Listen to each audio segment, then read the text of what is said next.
Hi అండి, welcome to our channel. ఈరోజు multigrain millet sprouted powder making process ఎలాగో చూపిస్తాను.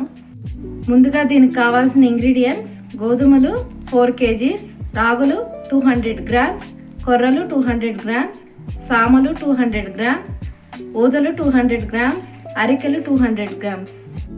ముందుగా ఇవి వాటర్తో బాగా క్లీన్ చేసుకుని 24 hours నానబెట్టుకోవాలి.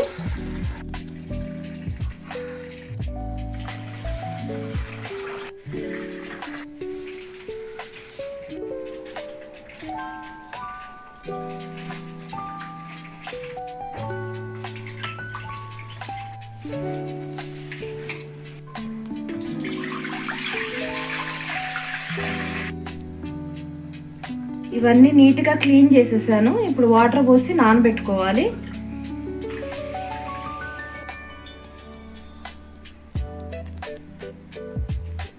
గ్రెయిన్స్ నానిపోయినాయి. ఇవి క్లాత్లో కట్టుకుని మొలకలు వచ్చే వరకు ఉంచుకోవాలి. గ్రెయిన్స్ని క్లాత్లో కట్టుకుని గాలి వెలుతురు తగలని చోట క్లోజ్డ్గా పెట్టుకోవాలి. మొలకెత్తిన గ్రెయిన్స్ ఇలా ఎండలో ఎండబెట్టుకోవాలి.